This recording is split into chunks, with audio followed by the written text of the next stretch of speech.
श्री हरिवंश श्री राधा वल्लभ श्री हरिवंश श्री रामदास जी के जीवन चरित्र को आज सुनाएंगे।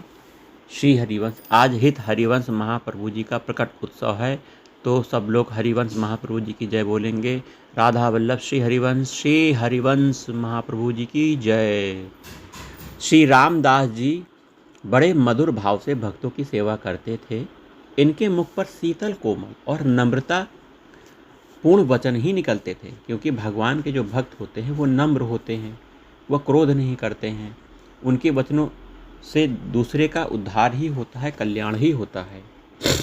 सूर्योदय होते ही जैसे कमल विकसित होता है, उसी प्रकार भक्त को देखकर रामदास जी का हृदय खिल उठता था। मन में अपार उत्साह रखकर बड़ी रुचि के साथ संतों को विविध प्रकार से सेवा शुश्रूषा करते थे। आते ही संतों के सिर चरणों को धोकर चरणोदक लेते और साष्टांग दंडवत करते। तत्पश्चात अनेक प्रकार से उत्तम उत्तम भोजन प्रसाद पवाते थे।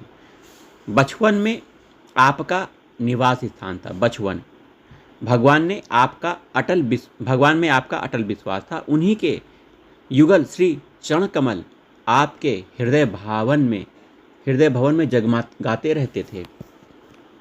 वहीं किसी संत ने श्री रामदास जी की भक्ति भाव की प्रशंसा सुनी, तो वे इनकी भक्ति निष्ठा को देखने के लिए इनके आश्रम पर आए।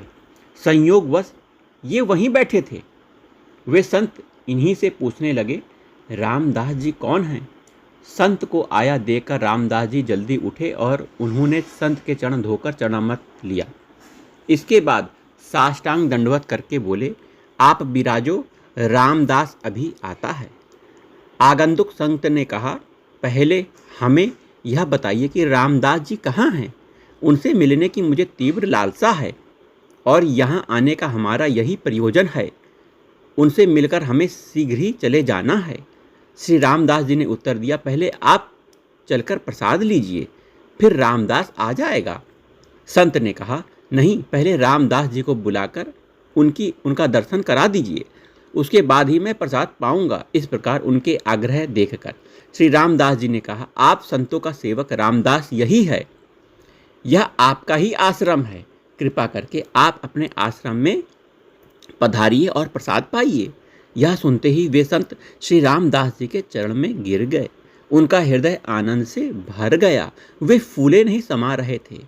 वे कहने लगे, आपके सुयश की चांदनी सर्वत्र फैल रही है, उससे सभी लोगों को शांति सुख प्राप्त हो रहा है। आपका दर्शन करके मैं कृतार्थ हो गया हूँ। मेरे हृदय में प्रकाश हो गया है। श्री रामदास जी की कन्या का विवाह था। एक बार श्री रामदास जी की कन्या का विवाह था। उस अवसर पर सबको बड़ा भारी उत्साह हुआ। अनेक प्रकार के पकवान बाराती घरातियों के लिए बनाकर कोठे में रख दिए गए। इनके पुत्र और नाती पकवानों की रखवाली करने लगे। उन्होंने कोठों में ताला बंद कर दिया, क्योंकि उनके मन में डर था कि कहीं बाबा जी सब सामान साधु संतों को बांट ना दे। अवसर पाकर श्री रामदास जी ने दूसरी ताली लगाकर कोठे का ताला खोला, चाबी लगाकर। मतलब आप किसी से डरते ना थे। संत जन पधारे, आपने पोटली बंधवा दी। पोटली के पोटली संतजनों के लिए प्रसाद बना दिया।